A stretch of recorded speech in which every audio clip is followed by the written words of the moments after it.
வணக்கம். இன்னைக்கு மறுபடியும் சனாசினி பாட்காஸ்ட்டில் சந்திக்கிறோம். நான் சிவராஜ் சந்திரன், நான் சிவமுருகன் பாண்டியன். இன்னைக்கு உதயா இன்னைக்கு அவரே இன்ட்ரடியூஸ் பண்ணிக்கிட்டாரு. எப்போதும் போல் மறக்காமல் இந்த பாட்காஸ்ட்டை வந்து நீங்கள் வந்து சனாசினி பாட்காஸ்ட்டை வந்து லைக் பண்ணுங்கள், ஷேர் பண்ணுங்கள், அப்புறம் அந்த நோட்டிஃபிகேஷன் பட்டன் கிளிக் பண்ணுங்கள். ஏன்னா நீங்கள் கொடுக்குற ஊக்கம் தான் எங்களை வந்து தொடர்ந்து மேலும் மீண்டும் அரசியல், சமுதாயம், பொருளாதாரம் இப்படி பேசுகிறதுக்கு நாங்கள் வந்து முன்னு வர்றதுக்கு எங்களுக்கு கொஞ்சம் பெரிய ஊக்கமாக இருக்கும். இன்றைக்கி பார்த்துட்ட மாதிரி உதயா இருக்கார் நம்ம கூட. இப்போ பிரபலமான ஒரு ஆள், இப்போன்னு இல்லை, எனக்கு தெரிஞ்ச காலத்துலேருந்து பிரபலமான ஒரு ஆள் உதயா வந்து ஒரு சின்ன ஒரு சரித்திரத்தை ஒரு ஃப்ளாஷ்பேக் சொல்லணும்னா, உதயா நான்லாம் வந்து ஒரே டைமில் யூனிவர்சிட்டி படித்தோம் யூஎம்ல. இவர் வந்து நம்மளுக்கு சீனியர். அப்போ அவர் இல்லை, அப்போ பார்த்தேன் வருவார் ஃபிஃப்த் காலேஜில் அப்படியே உடுப்போட தேக்கோண்டோ ஸ்டைலில் கராத்தே. ஆனால் உங்களுக்கு சொல்ல அது சொல்லி ஆகணும். உதயா நான் முன்ன பார்க்கும் போதுலேருந்து ஒன்று என்கிட்ட சொல்லுவார். நான் இது வரைக்கும் அதை ஞாபகம் வச்சுருப்பேன். மேனிஃபெஸ்டேஷன் செய்வீங்க ஆமாம் இல்லையா? ஆமாம். அப்பயே அவர் வந்து அந்த மேனிஃபெஸ்டேஷன் செய்வாராம். நான் போய் நிறைய பேர்கிட்ட பேசணும், பார்க்கணும். அந்த இது வந்து பாருங்க, அவர் இந்த அளவுக்கு கொண்டு வந்திருக்கு. நான் ஆல்வேஸ் அட்மையர் அந்த மெசேஜ் இது வரைக்கும் நான் ஞாபகம் வச்சிருக்கேன். தேங்க்யூ. ஸோ உதயா வந்து ஒரு நல்ல நண்பர் நம்மளுக்கு. இன்னைக்கு வந்து THR ராகால ஒன் ஆஃப் த பைனியர் இதாக இருந்தீங்க, என்னது MCA இருந்தீங்க, what do you call that? DJ ஹோஸ்டாக இருந்தாங்க. THR ராகா வந்து அப்படியே கீழேருந்து அடி தளத்துலேருந்து கொண்டு போனது வந்து உதயா ஒரு பெரிய ரோல் இருந்தார், எனக்கு தெரியும். இப்போ இன்றைக்கி பார்த்தீங்கன்னா விஜய் LLBன்னு படம் எடுத்திருக்காரு. நல்லா சிறப்பாக ஓடி இருக்குன்னு கேள்விப்பட்டேன். நானும் பார்க்கல உதயா, உங்களை பார்த்த பிறகு தான் அந்த படத்தை பார்க்கணும். பாருங்க, நிச்சயமா நான் குடும்பத்தோடு பார்ப்பேன். நல்லா நான் கேட்குறவங்கலாம் சொல்கிறாங்க நல்ல ரிவ்யூ அப்படின்னு. ஏன் உதய திடீர்னு போய் படம் எடுத்தீங்க? ஏன் எடுக்கக்கூடாது? எல்லாரும் என்ன நினைக்கிறீங்க? உங்களை வந்து இப்படி பார்த்துட்டு திடீர்னு படத்துக்கு போயிட்டீங்க. ஏன் படம் எடுத்தீங்க? முதல் தர இல்லை இல்லை இது வந்து என்னுடைய 10வது படம். அப்படின்னா 10வது படம்.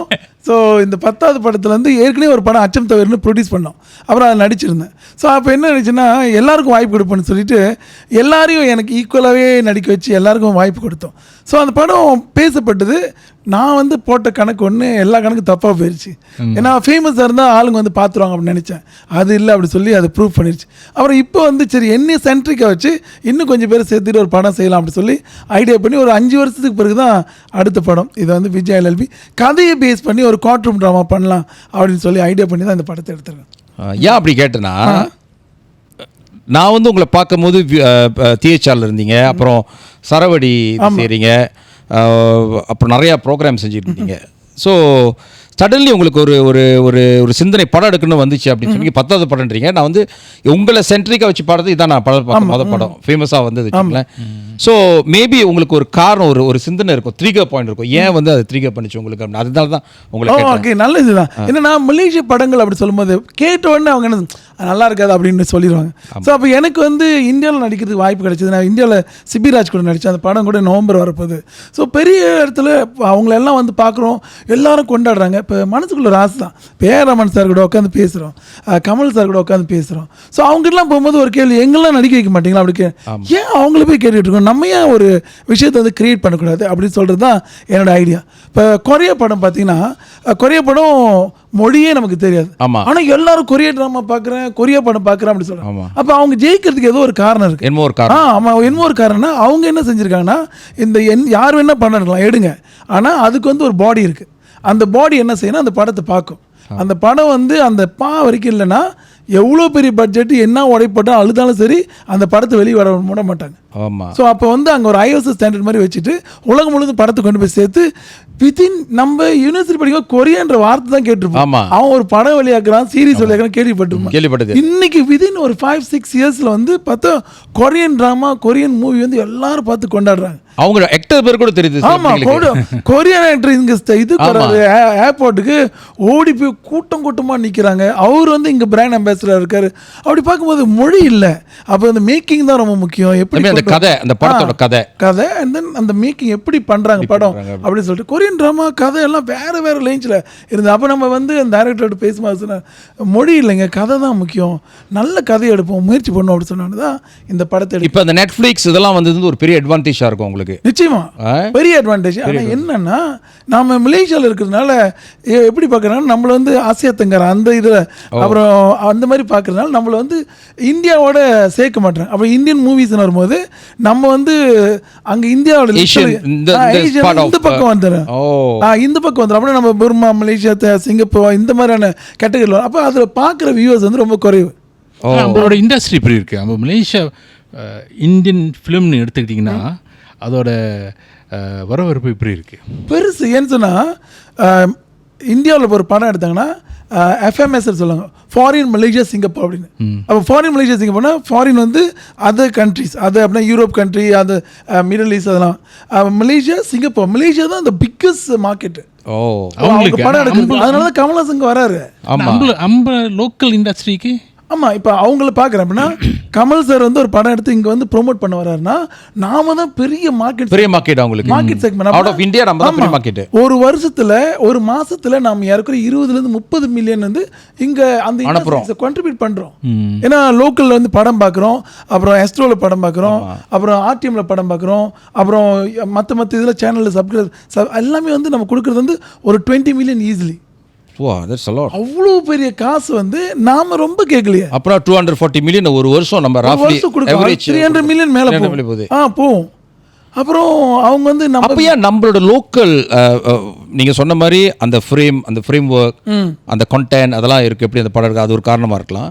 ஆனால் பார்க்குற நிறைய பேர் வந்து நம்மளை பார்ப்பாங்க, என்னது படம் எடுக்கிறேன் சார், ஒரு டொனேஷன் கொடுங்க, நாங்கள் படம் எடுக்கிறோம். அப்போ நான் கேட்பேன் அவர்கிட்ட, டொனேஷன் கேட்குறது ஒன்று, ஏன் டொனேஷன் கேட்குறீங்க, ஏன் நீங்கள் அந்த படத்தை எடுக்கிறீங்க, ஏன் நீங்கள் போய் விற்க முடியல அப்படின்னு. ரொம்ப குறைவான படங்கள் தான் வந்து 100% என்னது கன்சியூமர் பேஸ் பண்ணி சேல் பண்ணுற படம். ஸோ அதான் எனக்கு இப்போ நம்ம 200-300 மில்லியன் நம்ம வந்து வெளியூர் படத்துக்கு, இந்தியா படத்துக்கு கொடுக்குறோன்னா, நம்ம அது ஒரு 5-10% நம்ம மலேசியா படத்தை கொடுத்தாலும் நம்ம இண்டஸ்ட்ரி எங்கேயுமே போயிடும். ஆமாம். ஆனால் நான் வந்து ஓப்பனாக சொல்லணும்னா நம்ம வந்து அந்த ஸ்டாண்டர்டுக்கு படம் எடுக்கல, அந்த கதைக்கெல்லாம் நமக்கு புரியல அப்படின்ற மாதிரி தான். ஒரு காலகட்டத்தில் மல்லி மார்க்கெட் பார்த்தீங்கன்னா 80s 70sலாம் நம்ம இன்னி கூட இப்போ கூட உங்களுக்கு பாட்டு நேடுவேன், மாடு தங்கன் கிரிக்கு, இந்தோனேஷியா பாட்டு, இந்தோனேஷியா லாங்குவேஜ், இந்தோனேஷியா மூவி, அதான் நம்ம பார்த்துருந்தோம். ஸோ ஃபீனாஸ் என்ன பண்ணிச்சுன்னா, நீங்களே வந்து எல்லாம் பண்ணிக்கிட்டு தான் இங்கே லோக்கல் இண்டஸ்ட்ரி வளராதுன்னு டப்புன்னு அந்த படங்கள்லாம் ஸ்டாப் பண்ணிட்டாங்க. ஸ்டாப் பண்ணிட்டு லோக்கல் இண்டஸ்ட்ரி வந்து டெவலப் பண்ணலான்னு சொல்லும்போது இன்றைக்கு வந்து லோக்கல் இண்டஸ்ட்ரியில் அவங்க வந்து மார்க்கெட்டில் வந்து 110 million equivalent to Vijay movie collection வந்து 110 மில்லியன். ஆனால் அதுக்கு வந்து டைம் 30 வருஷம் ஆச்சு. ஆமாம். ஸோ இன்றைக்கி வந்து எந்த படம் அவங்க எடுத்தாலும் 15 மில்லியன், 20 மில்லியன், 50 மில்லியன். ஆமாம், இப்போ பார்த்தா 40 மில்லியன். அந்த அவங்க வந்து அந்த கான்டெஸ்ட்க்கு போயிட்டாங்க, கலெக்ஷன் கான்டெஸ்ட்க்கு. அப்போ நம்ம வந்து இன்ன வரைக்கும் 1.3 மில்லியன் தான் நிற்கிறோம். ஒரே ஒரு படம் தான், நம்மளுடைய டேனிஸ் எடுத்த படம், அந்த ஒரு படம் தான் நிற்கிறோம். அவ்வளோதான். அதுக்கு பிறகு அது வேற எந்த படமும் 900,000 தான் போயிருக்கு. ஸோ இது வந்து காரணம் என்னன்னா, நம்ம மக்கள் போய் பார்க்காத காரணமாக அதுவும் ஒரு காரணம். இன்னொன்று வந்து ப்ரொடக்ஷன் குவாலிட்டியும் இருக்குது. ஆமாம், ப்ராடக்ட் குவாலிட்டி தான். மக்கள் போய் பார்க்கல அப்படிலாம் கிடையாது. மக்கள் இப்போ நம்ம ப்ரொமோட் பண்ணுறோம், சரியாக போகிறோம், இது ஒரு பிஸ்னஸ் அப்படின்றது இல்லாமல் எல்லாம் ஒரு இமோஷனல் பிளாக்மெயில் மாதிரியே போயிட்டு நான் படம் எடுத்து நீ பார்த்தாகணும் அப்படிலாம் கிடையாது. இது வந்து ஒரு பிஸ்னஸ். இப்போ கமல் சார் வரணும் ஒரு பெரிய பட்ஜெட்டில் வந்து ஒரு படம் எடுக்கிறாரு, அதை வந்து ப்ரொமோட் பண்ணுறாங்க. அவங்க எப்படி ப்ரொமோட் பண்ணுறாங்க, எவ்வளோ விஷயங்கள் செய்கிறாங்க. அப்போ அது அந்த இண்டஸ்ட்ரி 100 வருஷம் இண்டஸ்ட்ரி அப்படியே வளர்ந்து வளர்ந்து வளர்ந்து இன்னைக்கு இவ்வளோ பெருசு. இன்னைக்கு நாம போக வேண்டிய தூரம் நிறையா இருக்குது. நம்ம அந்த கட்டத்துக்கு ரீச் பண்ணுவோமா? கண்டிப்பாக. இப்போ நாங்கள் வந்திருக்கோம். ஸோ என்னுடைய லெவலுக்கு வந்து என்னால் முடிஞ்சது வந்து ஒரு கொண்டு வந்து சேர்த்துருக்கேன். அடுத்தடுத்து செய்யக்கூடியவங்க நல்ல நல்ல படங்கள் செய்கிறாங்க. அப்போ ரொம்ப பெருசாக ஜெயிக்கும், ஆனால் அதுக்கு டைம் எடுக்கும். இப்போ உடனே நடந்துடாது. ஆனால் அங்கே பார்த்தீங்கன்னா ஊரோட படத்தை பார்த்தீங்கன்னா அந்த ஸ்ட்ராட்டஜியே வேறு, மார்க்கெட்டிங் வேறு, அந்த பிராண்டிங் வேறு மாதிரி இருக்கும். பாட்டு வரும், சில நேரத்தில் அந்த ஹீரோவோட மூவ்மெண்ட் அது வரும். அதே மாதிரி ஸ்ட்ராட்டஜி நீங்க பாக்கிறீங்களா உங்க படத்துக்கு? இங்க செஞ்சா ஏத்துக்க மாட்டாங்க. இப்ப நான் வந்து ஆடுங்கடா உன்னை சுத்தி அது மாதிரி ஒரு மலேசியா பாட்டு மாதிரி ஒன்னு பாடுறன்னு வச்சுங்களேன், வந்து அப்ப ஆடுறன்னு வச்சுங்களேன், நீ ஹேங் கூட தான் நீ சுத்தி, நீ என்ன பெரிய ஹீரோ இதுங்க அப்படின்னு அப்படி போயிடும். ஆமா, 4 பேர் பாராட்டினா 6 பேர் துப்புவான். 6 பேர் இல்ல, 9 பேர். அந்த 6 பேர் இருக்காருல்ல, அவர் கூட உங்க முன்னுக்கு சொல்லிட்டு பின்னால பேசுவேன், வேற வேலை இல்லை உனக்கு அப்படின்னு சொல்லிட்டு. இப்ப இன்னைக்கு பாருங்க, நான் ஒரு மலேசியன் சொன்னோன்னு உங்களுக்கு நினைவு வருது அந்த பாட்டு. ஆமா, அவர் ஒண்டி தான் பாடினாரு, அதுக்கே இன்ன வரைக்கும் வந்து ட்ரோல் பண்றாங்க. ஆமா, என்னடா நீங்க கைக்கு தூக்கிதான் பாட்டு பாடிட்டீங்க. ஆனா எப்படி அந்த மைண்ட் செட்டை மாறுறது வைக்கிறது? மாறணும் அப்படி சொன்னா முதல்ல வந்து ஒரு நல்ல கதைகள், நல்ல மேக்கிங்கு அண்ட் தென் நம்ம லோக்கல் ஃப்ளேவரோட படங்கள் எடுக்கணும். இங்கே எப்படி இருக்காங்க அப்படின்னு சொல்லி. இப்போ என்ன மலையில் கூட நீங்கள் பார்த்தீங்கன்னா ஹீரோ சென்ட்ரிக்லாம் இருக்காது. அழகாக அவங்க வந்து ஒரு கேங்ஸ்டர் எடுக்கிறாங்க. ஆமாம், அது வந்து ஒரு கதையாக தான் போகும். ஆமாம், ஒரு ஹீரோ வந்து இங்கே குதிக்கிறா அப்படிலாம் வன்மையாக அழகாக கொண்டு வந்திருக்காங்க. ஸோ அந்த மாதிரி நாம் அடுத்தடுத்து போகலாம். ஃபீனாஸ் நிறைய சப்போர்ட் பண்ணுறாங்க, நிறைய விஷயங்கள் செய்கிறாங்க. என்னென்னா நாம் வந்து பணம் வந்து 50 வெள்ளி கொடுத்தா 50 வெள்ளி படத்துக்கு செலவு பண்ணணும். அப்படின்னா அந்த விஜய் படம் வந்து என்ன மாற்றம் செஞ்சுருக்கீங்க, மக்கள் போய் பார்க்கணும், ஆசையாக போய் பார்க்கணுன்னு சொல்லுவீங்க? ஓகே, ஒன்று வந்து ஒரு கதை அப்படின்னா ஏற்கனவே சக்ஸஸ்ஃபுல்லாக நிறைய வித்த ஒரு நாவல் எடுத்து அதை சினிமாவுக்காக ஸ்க்ரீன் பிளே செஞ்சு அந்த படமாக எடுத்திருக்கு. நான் சொல்லிடுங்க, அது நாவல்லேருந்து எடுத்திருக்கீங்க. ஆமாம், நாவல் தான். ஆனால் நாவல் சொல்ல மாட்டேன், ஏன்னா உடனே போய் நாவல் என்னன்னு தேடி பார்த்து கதை இதுதான் எனக்கு தெரியும். இது வரைக்கும் நாவலே படிச்சிருக்க மாட்டாரு. நான் படிச்சிட்டேன், இதானே அது அப்படின்னு.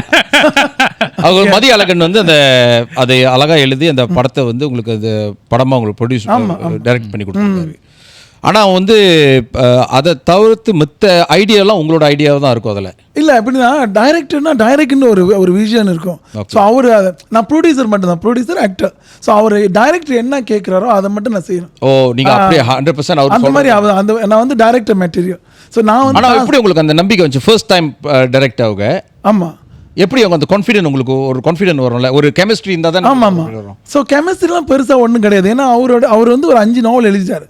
அந்த நாவலில் நான் ஒரு நாவல் வந்து என்னை ப்ரொமோட் பண்ணுறதுக்காக படிக்க சொன்னாங்க. படித்து எனக்கு ப்ரொமோட் பண்ண சொன்னேன். படித்தோடனே நான் வந்து எனக்கு ஓப்பனாக சொல்லணும்னா மலேசியாவில் எழுதுறவங்க வந்துட்டு ஏனோ தானே எழுதுறாங்க அப்படின்ற ஒரு எண்ணம். ஆக்சுவலி அவங்க நல்லா எழுதுறாங்க, சிறப்பாக எழுதுறாங்க. நமக்கு வந்து இந்தியாவோட எக்ஸ்போஜர் அதிலே படித்து அதையே படித்து ஆனந்த விடன், குங்குமம் அவங்களோட ரைட்டிங் ஸ்டைலு. அப்போ அந்த மாதிரி நம்ம வேறு ரேஞ்சுக்கு நிற்கும் போது இங்கே நம்ம லோக்கலாக பார்க்கும்போது பிடிக்கல எனக்கு. அப்படின்னா நான் வந்து அப்படி பெருசால் கொடுத்தாலும் பெரிய இன்ட்ரெஸ்ட் இருக்காது. ஆனால் இவரோட கொடுத்தோன்னே சும்மா ஐயோ இது வேறு கொடுத்துருக்காங்க. அது நம்முடைய நண்பர் காந்தி தான் கொடுத்தாரு, இதை வந்து படிச்சு பாருங்க அப்படின்னு சொல்லிட்டு. ஸோ நான் நண்பர் தான் எழுதியிருக்காரு. சரி 2-3 பக்கம் எழுதுனேன், செம்மையா இருக்கு. வா அப்படி அந்த புக்கு வந்துட்டு ஏறக்குறைய அந்த புக்கு தான் படமா எடுத்திருக்கீங்க. அந்த புக்கு தான் ஒரு 2 மணி நேரத்தில் வந்து படித்து முடிச்சிட்டேன். அடுத்து யார் அந்த என்னென்ன எழுதியிருக்காருன்னு மற்ற புக்கெலாம் படித்தானே அந்த பேய் வழி கடிக்குன்னு ஒரு புத்தகம் இருந்துச்சு, ஒரு நாவல். அந்த நாவல் படிச்சுட்டு வைபி நான் வந்து ஏறக்குறைய 2 வாரத்துக்கு அப்படி தூக்கம்ல ஒன்றில் அப்படி மைண்ட்லாம் சுற்றி அந்த கேரக்டராக இருக்கிற மாதிரி. யார் அந்த ஆள், எங்கேருந்து வந்தா, எப்படி இந்த மாதிரி எழுத முடிச்சு? பிகாஸ் அவ்வளோ டீட்டெயில்ஸு அப்படியே கண்ணு முன்னே நடக்கிற மாதிரி. அப்போ அவ்வளோ இமேஜின். நான் ஆளை பார்த்து நான் நீ தானே எழுதுன, வயது கூடதான் நீ எழுத, என்னால நம்ப முடியல. அதுல அவர் வந்து ஒட்ட மாட்டாரு. அவரு நம்ம இப்போ நமக்கு ஒரு இது இருக்குல்ல, நம்ம செலிபிரிட்டி நம்ம கூப்பிடுறோம் வரணும் அப்படின்னு. அவர் அதனால அப்படியே ஒதுங்கி போய்கிட்டே இருந்தார். நானே வழி போய் பிடிச்சி அந்த படத்தை எடுக்கலாம் அப்படி சொன்னேன். இது செம்மையா இருக்கு. ஏன்னா ஜப்பனீஸ் காலம், பிரிட்டிஷ் காலம், லோக்கலு, ஒருத்தன் தன்னைத்தானே காணடிச்சுக்கிறது அப்படின்னு செம்மையான கதை. நான் பார்த்துட்டு அது பேயும் இருக்கு, அதில் வந்து மாயோங் அப்படின்ற ஒரு மாதிரி ஒரு மலையோட ஒரு இதெல்லாம் இருக்குது. அப்படி ஒரு மாதிரி ஆடு இன்ன வரைக்கும் எனக்கு கண்ணில் இருக்கு. ஒரு கழுத்தில் அறுத்துக்கும் அப்படி இப்படின்னு சொல்லிட்டு இது பயங்கரமாக இருக்குது, பயங்கரம் நாவல் பண்ணலாமே அப்படின்னு சொல்லிட்டு நான் கேட்டேன். இதெல்லாம் செய்யறதா 2 மில்லியன் பட்ஜெட் வேணுங்க, இதெல்லாம் செய்ய முடியாது அப்படின்னு. அப்போ அவரே சொன்னார் இது செய்யலாம், ஏதாவது சின்ன பட்ஜெட்டில் செய்யலாம் அப்படின்னு சொன்னோன்னே ஓகே கதையை பார்த்து திருப்பி கதையை ரீஒர்க் பண்ணி அழகாக கொண்டு வந்து செஞ்சது தான். ஆக்சுவலி இந்த நாவல் பேஸ் பண்ணி எடுக்கிற படம் வந்து ஆக்சுவலி நல்ல ஒரு ஐடியா. அது நிறையா பாக்ஸ் ஆஃபீஸ் மூவிலாம் பார்த்தீங்கன்னா நிறைய மூவிஸ் வந்து இந்த நாவல் பேஸ் பண்ணி. பொன்னியின் செல்வன் இப்போ லேட்டஸ்டாக எல்லாரும் கதை தெரியும், இருந்தால் ஒரு படமாக பார்க்குறது அது வந்து டிஃப்ரெண்டான ஒரு எக்ஸ்பீரியன்ஸ். இன்னொன்று வந்து எல்லாத்துக்கும் அந்த படிக்க தெரியாது, நாவல் படிக்க தெரியாது. ஸோ அது படமாக பார்க்குறது வந்து அவங்களுக்கு நிச்சயமாக ஒரு ரியல் எக்ஸ்பீரியன்ஸாக இருக்கும். ஸோ யார் இந்த நாவல் படிக்காதீங்க, போய் நேராக படம் பாருங்க, விஜய் எல்எல்பி. படித்தா கூட அவங்களுக்கு தெரியாது. ஏன்னா இது டோட்டலாக அந்த கதையை அப்படியே மாற்றி அந்த நோட் மட்டும்தான் எடுத்துருக்கோம், மற்றது எல்லாமே அப்படியே டோட்டலாக மாற்றிடுச்சு. உங்களுக்கு அந்த படம் நடிக்கும் போது உங்களுக்கு நீங்களே அந்த படத்தில் இருக்கிற மாதிரி ஃபீல் பண்ணீங்களா? நான் பார்த்தேன், ஒரு 2-3 கிளிப் பார்த்தேன் உங்களோட. நெசமாக லாயர் மாதிரி இருந்தீங்க நீங்கள் பார்க்க. ஸோ எல்லாரும் வந்து கேட்க நீங்கள் போய் கற்றுக்கிட்டீங்க அப்படி தான். என்னென்ன லாயர்ன்றது ஒரு ஸ்டாண்டர்டான மூவ்மெண்ட்லாம் கிடையாது. முன்புலாம் வந்து சிவாஜி படத்தில் பார்த்தீங்கன்னா அவர் வந்து மிரட்டுவார், இப்போ த மோஸ்ட் பவர்ஃபுல் லாயர் அப்படி சொல்லிட்டு ஒன்று வந்திருக்கு, ஒரு கிளிப் போட்டு என் கூட வச்சிருக்காங்க. எப்படின்னா சிவாஜி வந்து எழுந்திருப்பாரு, நடப்பாரு, அந்த சாட்சியை பார்ப்பாரு, கண்ணில் ஒன்று ஊற்று வைப்பாரு, அவர் வந்து நிஜமா மன்னிச்சிருக்கேன் நான் போய் சொல்லிட்டேன் அப்படின்னு. அந்த மாதிரி லாயர்லாம் நம்ம பார்த்துருக்கோம். அவர் டி ராஜன் கத்தி எடுத்துகிட்டு போய் குத்திட்டு மாதிரிலாம் காட்டி மிரட்டுவார். அந்த அப்படிலாம் இல்லாமல் ஒரு வெளிநாட்டில் நடக்கிற ஒரு கேஸு, அந்த ப்ரொசீடிங் கேஸு அண்ட் தென் கோர்ட்டில் என்னென்ன டீட்டெயில்ஸ்லாம் இருக்கும், புது புது டீட்டெயில்ஸ். இப்போ நானும் நீங்கள் இருக்கோம், நான் லாயர் வந்து கேட்கும்போது எனக்கு பயமாக இருக்குன்னு சொன்னால் நீங்கள் வீடியோ கான்ஃபரன்ஸில் சாட்சி சொல்லலாம். ஆமாம். அப்புறம் நீங்கள் வந்து என் முன்னுக்கு தான் இருப்பேன், ஆனால் என் மூஞ்சி பார்க்க விரும்பல சார்னா உடனே உங்களுக்கு வந்து ஒரு ஸ்க்ரீன் போட்டு பதில் சொல்லலாம். ஸோ அந்த டீட்டெயிலாக நீங்கள் அந்த டீட்டெயிலாம் அதெல்லாம் எடுத்து அப்படியே வச்சு இதெல்லாம் ஆய்வு பண்ணி தான் செஞ்சீங்க. ஆமாம், பெரிய ஆள். நிறைய பேர் கேட்டாங்க எப்படி இதெல்லாம் எங்கே நடக்குது, எங்கே இருக்குது, இப்படிலாம் இருக்குமா அப்படின்னு சொல்லி. ஸோ அதுதான் எங்களோட பெரிய. ஆனால் அந்த படம் எடுத்தது முழுக்க முழுக்க மலேசியாவில் தான் நீங்கள் எடுத்தது? மலேசியாவில் தான் எடுத்திருக்கோம். ஆனால் கேஸ் வந்து மலேசியாவில் நடக்கிற மாதிரி இருக்குது. ஏன்னா இங்கே வந்து நிறைய ப்ரொசீடிங் இருக்குது. என்னென்னு சொன்னால் கோர்ட்னா இப்படி தான் இருக்கணும், யங் ஆரிஃப் சொல்லணும். நீ உடனே ஒருத்தர் சொன்னேன், நீ என்ன மலாயில் தானே பேசுவாங்க கோர்ட்டில், அதுக்குன்னு நான் மலாய படம் எடுக்கிறேன், நான் தமிழ் படம் மலாய் எப்படி பேசிகிட்டு இருக்கேன், இல்லை யங் ஆரிஃபாவது சொல்லணும். நீங்கள் அந்த மாதிரி இது சினிமாவில் வந்து நான் கனவு எனக்கு வரும், நான் வந்து கனவு காட்சியில் போகிறோம், அப்புறம் கேட்பார் என்ன இவ்வளோ நடிக்க சாப்பிட போலையா, அது ஏன் காட்டல அப்படின்னு எல்லாம் வேற என்னன்னு அவங்களும் ஒரு நாவல் எழுதலாம். ஆமா. ஆனால் இந்த படத்துக்கும் வேற படத்தை பார்த்தீங்கன்னா என்ன ரேஞ்சில் வைப்பீங்க நீங்கள்? இது வந்து இப்போ இருக்க சூழ்நிலை நம்ம வேறு லோக்கல் படத்தில் பார்த்தீங்கன்னா முதல்லையா அந்த லெவலுக்கு போயிட்டோமா நம்ம? ஓகே. மேக்கிங் வாய்ஸில் வந்து நான் இந்தியாவிலேருந்து கேமரா குழு கொண்டு வந்தேன், அதனால கேமரா ஒர்க்ஸ் வந்து ரொம்ப நல்லா இருக்கும். ரைட்டிங் வைஸ் இப்போ ஒரு சுஜாதா வந்து படம் எழுதுறப்ப சங்கர் வந்து பெரிய அளவு ஜெயிச்சதுக்கு காரணமே அவரோட டைரக்ஷன் ஒரு பக்கம் இருந்தாலும் அவரோட ரைட்டிங் ஒரு பக்கம். ஸோ அந்த சுஜாதாவோட ரைட்டிங். இப்போ இன்றைக்கி வந்து நம்ம வெற்றிமாறன் அவ்வளோ பெருசாக ஜெயிக்கணும், அவரோட ரைட்டிங். ஸோ அப்போ ரைட்டிங் அந்த கதை தான் பெரிய காலம். இல்லைன்னா சூரிய வந்து இன்னைக்கு பெரிய ஹீரோவாக நிற்க முடியாது. ஆமாம், அவ்வளோ பேர் நிற்கிறேன்னு அந்த கதை டிமாண்ட் பண்ணதில்ல. சொல்கிறீங்க அடுத்த சூர்யா வந்து உதயான்னு சொல்கிறீங்களா? ஏன் வர்றதுக்கு எல்லாமே செய்யலாம், ஏன்னா அதுக்கான பயணத்தில் தான் இருக்கு. சூர்யாவா இல்லை, இங்கே ஒரு நல்ல உதயாவை இந்த ரேஞ்ச் தான். அதான் என்னோட கேள்வி வந்து அந்த ரேஞ்சுக்கு தான் போகிறீங்களான்னு. ஆமாம், அந்த ரேஞ்சுக்கு நம்ம வந்து இந்த படத்தை அடுத்த லெவல் கொண்டு போகணும் அப்படின்றது தான். ஸோ ஃபீனாஸ்லேருந்து வந்தவங்க பார்த்துட்டு நம்ம வந்து இது வச்சுருந்தோம் காலா ப்ரீமியம், அதில் வந்து ஒரு 1200 பேரை கூப்பிட்டோம். மலாய் படத்துக்கு கூட இவ்வளோ பேர் கூப்பிட்டோம், எல்லாத்துக்கும் டிக்கெட் கொடுத்து, டிக்கெட்னா 20 ringgit டிக்கெட் வாங்கி வாங்கினோம். அவ்வளோ பேர் வந்திருந்தாங்க. அவ்வளோ பகோஸ்லாம் அப்படின்னு சொல்லி சொன்னது வந்து எனக்கு ரொம்ப மகிழ்ச்சி. அப்படின்னா அடுத்த ஸ்டாண்டர்ட் கொண்டு போயிருக்கோம். அப்படின்னா யாரும் கிரிட்டிக் பண்ணாமல், யாருமே எதுவுமே ஏசாம. இப்போ இந்தியன் படத்தை பார்த்துட்டு இவர் 1008 சங்கரை விட வேற லெவலுக்கு போய் கிரிட்டிக் பண்ண, ஆனால் எங்களுக்கு கிரிட்டிக் பண்ணல. கிரிட்டிக் பண்ணாதே எங்களுக்கு வந்து ஒரு லெவலுக்கு நம்ம படம் செஞ்சுருக்கோம் அப்படின்றதே பெரிய விஷயம். ஆமாம். இல்லை, நான் பொதுவாக நினைக்கிறேன் நம்ம ஆளுங்க இப்போ நீங்கள் சொன்ன மாதிரி நல்ல கதை ஃபேமிலியோட உட்காந்து பார்க்குற மாதிரி, அப்புறம் வந்து அவங்களோட மைண்டை இன்ஸ்டில் பண்ணுறதுக்கு அந்த மாதிரி படங்கள் இருந்துச்சுன்னா நினைக்கிறேன் நிறையா. இப்போ இந்த உங்களை மாதிரி படம்லாம் அந்த மாதிரி படம்லாம் நிறைய பேர் பார்ப்பாங்க, போயிட்டு தைரியமாக போய் பார்ப்பாங்க. இப்போ நான் 2-3 பேர் பார்த்த கமெண்ட் லாயராக ஆகிறவங்களும் இந்த படம் போய் பார்க்கணுன்னு சொன்னாங்க. ஸோ என் சன் லா செஞ்சுக்கான சொன்ன இப்போ இதை போய் படத்தை பாரு அப்படின்னு.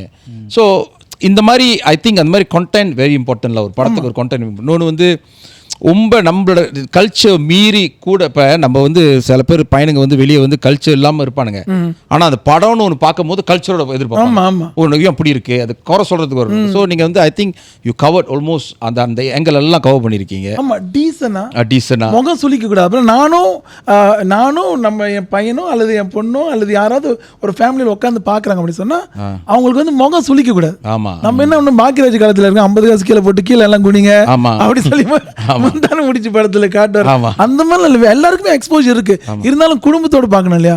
அதுல வந்து நான் கான்சர்னா இருக்கு. நான் வந்து ஒரு தப்பான வழியை காட்டியிருக்கேன். நல்ல தமிழ் பேசியிருக்கோம், அழகான காட்சிகள் இருக்குது, நல்ல பாடல்கள் இருக்குது, நல்ல கதை இருக்குது. விரசம் ஃபீனாஸில் வந்து நம்ம சென்சார் பண்ணும்போது அவங்களுக்கு என்னென்னா எதுவுமே வெட்டுறதுக்கு ஒன்றுமே இல்லை. ஆனால் ஏதாவது ஒன்று செய்யணும் அப்படின்னு சொல்கிறதுக்காக அவங்க வந்து ஒரு சின்ன ஒரு சவுண்டு வந்து ப்ளீப் பண்ணுங்க அவங்களோட ப்ரொசீஜர். ஸோ அந்த மாதிரி சொல்லியிருந்தாங்க, அதுவே பெரிய வெற்றி. சரி, இப்போ நீங்கள் செஞ்ச இந்த வேலைனால இந்த படம் இப்போ சக்ஸஸாக வந்துக்கிட்டு இருக்கு.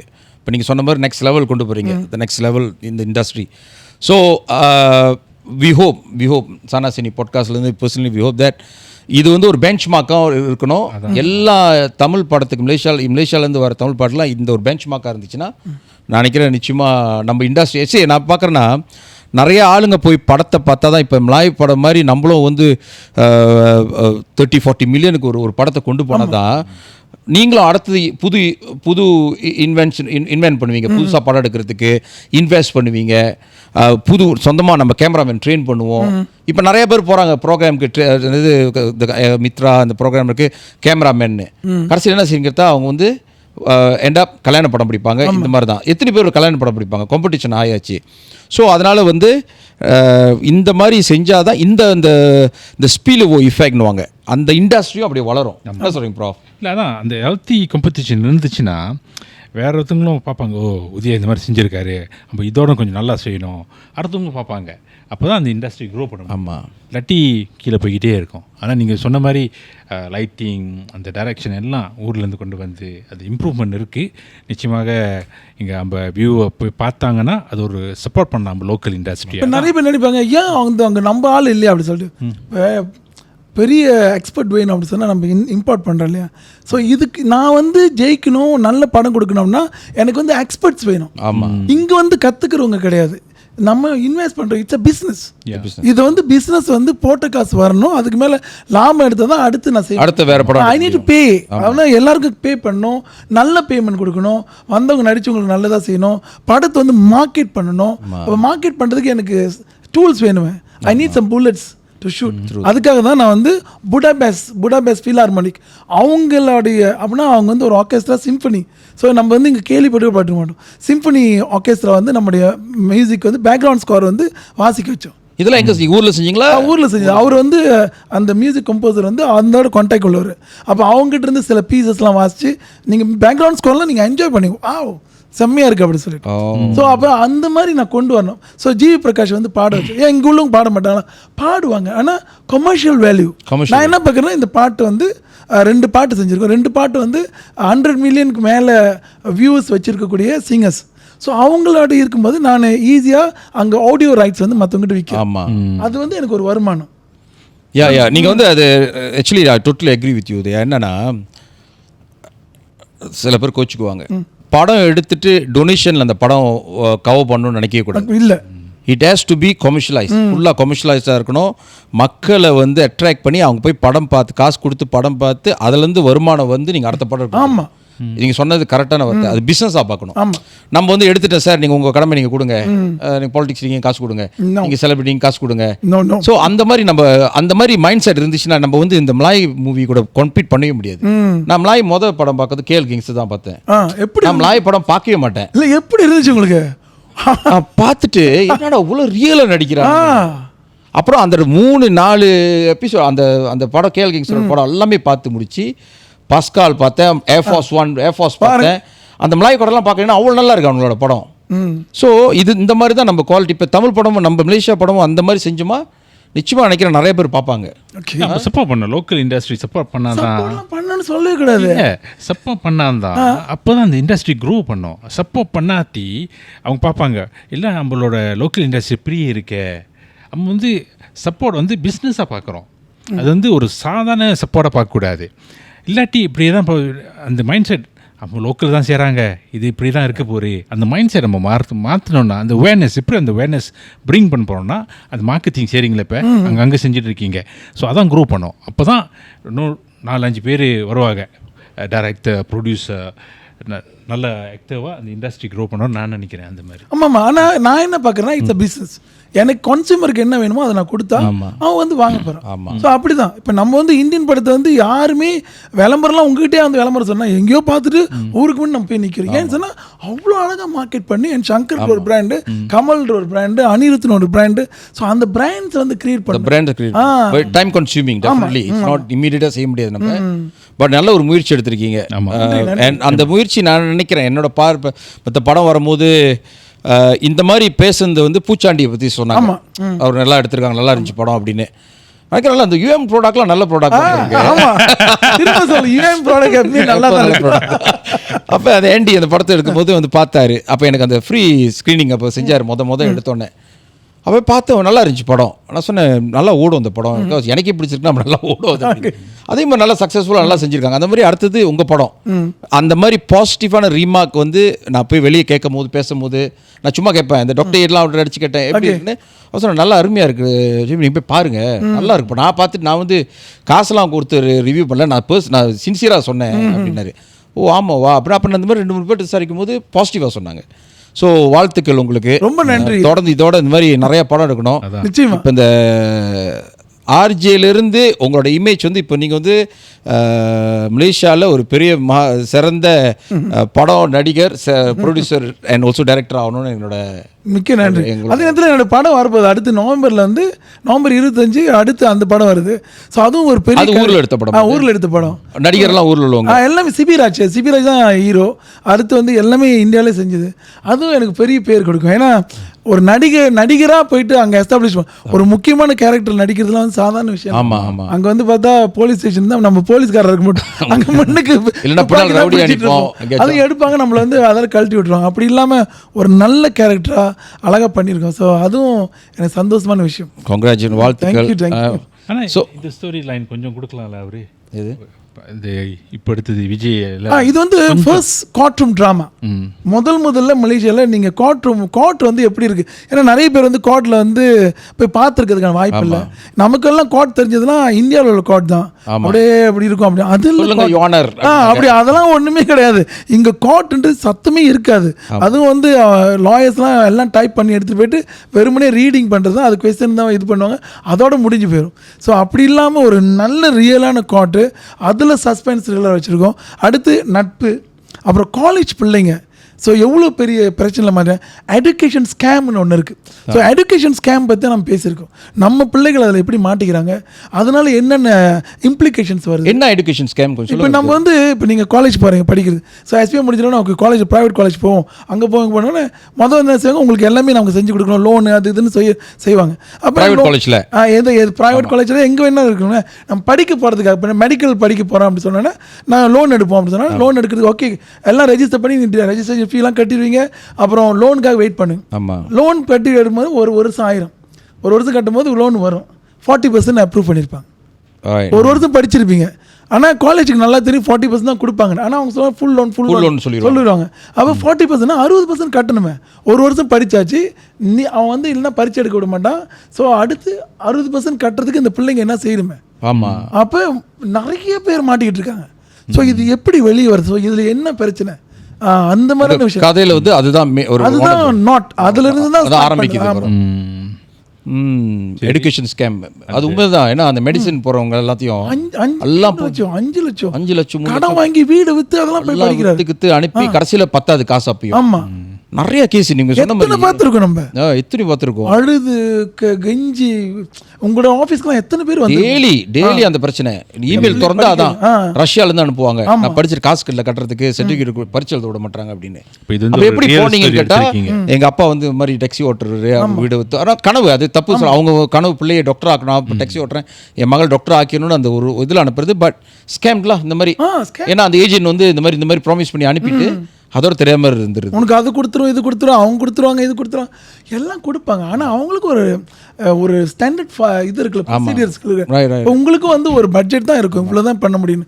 எத்தனை பேருக்கு கொடுப்பீங்க? அப்போ ஃப்ரஸ்ட்ரேஷன் அது. அப்புறம் நம்ம லெக்சரர்ஸ் யூனிவர்சிட்டிஸில் அல்லது காலேஜஸில் வந்து லெக்சரர்ஸ் இருக்காங்க. நீங்கள் நம்ம படிக்கும் போது ஒரு 6000 படித்து முடிச்சிட்டுமா? ஆமாம், உங்களோட டைம் 3000 படித்து முடிச்சிட்டிங்க. ஒரு காலத்துல படிச்சோம், இன்னைக்கு 120,000 நம்ம படிக்கிறது. ஆமா, ஆனா லெக்சரர்ஸோட சம்பளம் அன்னைக்கு இருந்ததுக்கு இன்னைக்கும் பாத்தீங்கன்னா ஒரே சம்பளம் தான். ஒரு 500-600 மேல கூடி போயிருக்கும். ஆனா காசு வந்து மட்டும் 120,000. எங்க போது யார் இதை ஹைக் பண்ணா எங்க இருந்து? அதே வேல்யூ தான், எஜுகேஷன் வேல்யூ அதே தான். இப்ப பேப்பர் ஒரு குறைவு, வருஷமும் குறைவு. அதோட வந்து பாத்தீங்கன்னா அந்த மாணவரோட படிச்சு முடிச்சோட கிராஜுவேட் சம்பளம் பாத்தீங்கன்னா நம்ம டைம்ல உள்ள சம்பளம் தான் ஸ்டார்டிங் சம்பளம். ஆமா, சோ சம்பளம் இப்படி தான் இருக்கு. காஸ்ட் ஆஃப் எஜுகேஷன் மட்டும் இப்படி மேலே போயிடும். ஆமா, ஸோ அது வந்து அட்ரஸ் பண்ணுற ஒரு விஷயம். கூலியா நோட்ஸ் கொடுப்பேன், இப்போ அது கூட இல்லை, அது கூட வாட்ஸ்அப்பில் அனுப்பிட்டு முடிச்சிடறாங்க. அப்போ காஸ்ட் குறைஞ்சி தானே இருக்கணும். ஸோ இது வந்து ஒரு பெரிய பிரச்சனை. நம்ம பிள்ளை அது ஆக்சுவலி பிரச்சனை இருந்து நீங்கள் ரொம்ப பொலைட்டாக சொல்லுங்க, அது ஒரு பெரிய ஸ்கேமு. இந்த ப்ரைவேட் காலேஜ்லாம் பண்ணுறது ஒரு பெரிய ஸ்கேம் அது. ஏன்னா நீங்கள் சொன்ன மாதிரி இப்போ பெட்டர் டெக்னாலஜி இருக்குது, காஸ்ட் குறைவு, சிலது லெக்சர் எல்லாமே லெக்சர் ஓடி இருக்கு. இப்போ அவனுக்கு அந்த காசு கூட கட்ட தேவையில்ல. பட் ஸ்டில் ஃபீஸ் பார்த்தீங்கன்னா வருஷம் ஏற்றிட்டு போகிறாங்க. ஒரு நீங்கள் படிக்க ஒரு லா படிக்கணும்னா ஒரு 200,000-300,000 லா படிக்க முடியாது. முந்திலாம் 60,000 30,000 முடிச்சிடலாம். நீங்கள் டிகிரி எடுத்து எவ்வளோ பெரிய சர்டிஃபிகேட் கொடுத்தாங்க. ஆமாம். இப்போ அது கூட ஒரு பையன் டிப்ளமோ படிச்சுட்டு வரோம், பேப்பர் அந்த 8th பேப்பர் இருக்கு, அதில் எழுதி கொடுத்த மாதிரி இருக்கு, ஒரு தாள் கொடுத்துரும். அவன் எப்படியா வச்சு வேலை தேடுவான். அது அவன் படித்தது 32,000 40,000 அது அந்த பேப்பர் கூட ஒரு ஸ்டாண்டர்டான பேப்பரில் கொடுக்க முடியல. ஆக்சுவலி இது வந்து கவர்மெண்ட் ப்ராஃப் இதை வந்து சீரியஸாக பார்க்கணும். காலேஜ் ஆரம்பித்து அவங்களாம் வந்து இன்டென்ஷன் வந்து பிள்ளைங்களை ஏமாற்றணும். அது யாரும் வந்து எப்படி பார்த்தீங்கன்னா அவுட்ஸ்கட் உள்ள கொண்டு வந்துட்டு எஸ்பிஎம்மில் வந்து மினிமம் டிப்ளமோ இருக்கணும், 5 கிரெடிட் இருக்கணும். நோ அதை வே நீங்கள் கடைக்கு கொடுக்க மாட்டான். ஆனால் வேணா சொல்லுவா 3 கிரெடிட் வரல நீங்கள் வந்துடலாம் அப்படின்னுவான். படித்து முடிச்சுட்டு அவனுக்கு சர்டிஃபிகேட் கொடுப்பானுங்க, சிஜிஎல் கொடுப்பான். டிப்ளமோ படித்து முடிச்சுட்டு இல்லை நீங்கள் டிப்ளமோ எடுக்க முடியாது, எம்கே விட மாட்டானுங்க அப்படின்னு. அவன் பையன் வாழ்க்கையை போயிருமே. ஆமாம், லோன் எடுத்திருப்பான், அவன் மாட்டிக்கிட்டு இருப்பான். இந்த மாதிரி நிறைய ஆயிரக்கணக்கான மாணவர்கள் இருந்து இன்னைக்கு வந்து டெஸ்கோலையும் ஜாய்ஜஸ்கோலையும் கவுண்டரில் வேலை செஞ்சுட்டு இருக்காங்க. நிறையா பாவம் நர்சிங் காலேஜ் படித்தவங்க, முன்னெல்லாம் நர்சிங் படித்தவங்க 80,000 70,000-80,000 ஃபீஸு கட்டிட்டு நர்சிங் வேலையே இல்லை. இப்போ எல்லாம் எங்கே பார்த்தீங்கன்னா எல்லாம் இன்னமும் வேலை செஞ்சுக்கிட்டு கவுண்டரில் வேலை செஞ்சுக்கிட்டு கஷ்டப்பட்டுக்கிட்டு இருக்காங்க. ஆனால் 70,000-80,000 அப்போ உள்ள காசுக்கு வந்து அவங்க லோன் கட்டலைன்னா பேங்க்ரப்சி கூட போனாங்க. இப்போ தான் 1,00,000 ஆக்குனாங்க. இன்னைக்கு பாருங்க, பிடிபி லோன் கட்டலாம், நீங்க வெளியூருக்கு போக முடியாது, லோன் எடுக்க முடியாது, எத்தனை பிரச்சனை. அன்னைக்கு வந்து வந்துருச்சுன்னு சொல்லிட்டு அவர் எடுத்து கொஞ்சம் கட்டிட்டு அப்படி சந்தோஷமா இருந்த காலகட்டம் முடிஞ்சிருச்சு. இப்போ ஆரம்பத்தில் சொன்னாங்க கட்டலாம், மிச்ச காசு இருக்கும், பாக்கெட் மணிலாம் இருக்கும். இப்போ அப்படி வந்ததே 10 இன்னும் மேலே. ஆனால் நம்ம டைம்ல பிடிபிடிலாம் இல்லை. நம்ம தான் வந்து அடுத்த வருஷம் மறு வருஷம் தான் வந்துச்சு பிடிபிடி. அப்போ நம்ம அப்ளை பண்ணா இந்த வருஷத்துக்குள்ள இல்லைன்ட்டாங்க. ஐயோ, நல்ல காலம் கொடுக்கல, அது ஒரு கடனா இருக்கும். நல்ல காலம் ஸ்டேட்ல கொடுத்தாங்க. அப்போ எங்களுக்கு ஸ்டேட் பேர் பிஜாமான் பேரா இருக்கும்.